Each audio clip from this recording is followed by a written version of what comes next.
Why, hello, lovely humans of Earth. It's good to be back. Yes, I took some time off, maybe 10 days.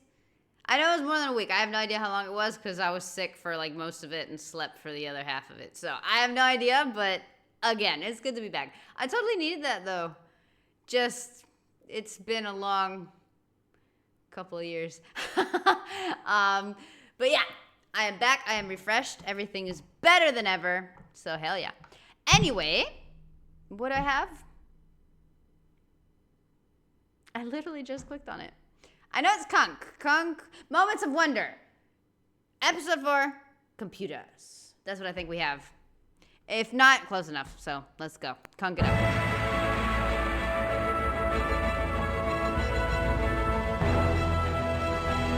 These are too short, though. I like these, but they're really, really short. Oh, sci-fi. Computers are all around us. In offices, computer shops, and computer repair shops. It's hard to think of anything that doesn't have a computer in it, except cows. And they've probably got computers in them now. Computers have become part of our culture. Scenes like this are commonplace.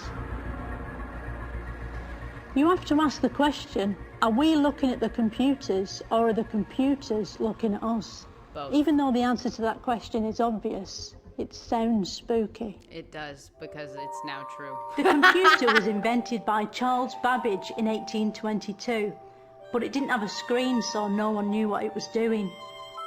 Konrad Zuse managed to invent a proper one in Germany in 1936, but that one got bombed up by the British. And that meant we could invent it first again, thanks to a man called Alan Turing here at Bletchley Parks in War II. Excellent. Unlike today's computers, this early computer is made of transistors and pipes. And as you can see, it's absolutely huge. And the mouse has gone missing, but it must have been the size of a car. Probably. The invention of the computer was of primary benefit to one particular group of people, video game players. Until computers, they'd had to play the games using a pen and paper or coloured bits of dough. A game of Pac-Man could take 3 days just to set up if the peas kept rolling off the table. The computer changed all that. Why did they film that? That's awesome. There's almost nothing a person can do that a computer can't, except ride a horse. So lots of jobs have been replaced by computers. Perhaps one day we'll have a computer queen, with the real queen just used for the bits that are on a horse. Like the one in the future, I'd be able to ask a computer about computers, but for now, I'll have to speak to a human who is an expert in computers. So, are you a computer expert? I'm Dr. Sean Holden, and I'm a senior lecturer in computer science at Cambridge University. Will there ever come a time where we need 2 mouses to work a computer? I don't think so. I think it's more likely that there'll be a time when you don't need any mouses. Things are moving now towards touchscreens, gesture recognition, brain-computer interfaces. What's the guy that has the chip in his head? I've seen videos of what he can do, dude. And it's funny because people are like, he would play like CSGO or whatever, Call of Duty, and everybody's like, that's not fair, he has no input lag. People always find something to complain about. But that thing is trippy, to say the least. But yeah, this is an interesting topic to watch now, especially like where we are right now with computers and AI and everything. Very freaking cool to see this, just kind of like when they were just touching on like touch screens and the technology of the time.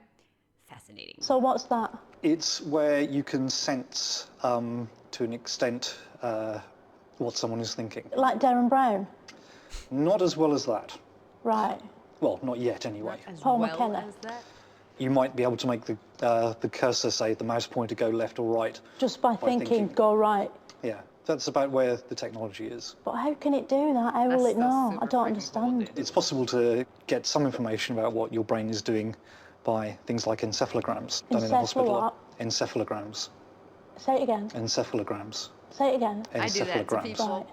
So you can get some information about what your thoughts are doing through that kind of interface, which maybe means you're sticking electrodes on your head at the moment. Yeah. But it's early days. Cool? That's amazing, isn't it? You know what's cool? I saw there's an episode of House where there's this guy and kind of like locked in his body or whatever. I don't remember what he had. Knowing House, it was probably lupus. But he was like locked in his head, and somebody figured it out that he was there, because everybody's like, he's not there. And I can't remember which character figured out he's there, and they did hook him up to a computer with the arrow, and it's just like think up and think down, just move the arrow.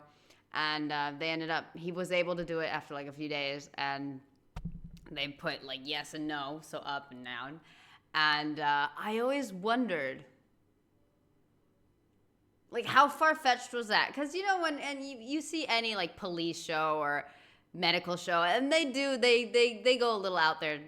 They're quite, you know, fantasy sometimes with the technology they have to, like, find a criminal or, you know, medicine-wise and stuff. And I always figure, that one always got to me like, is this a thing?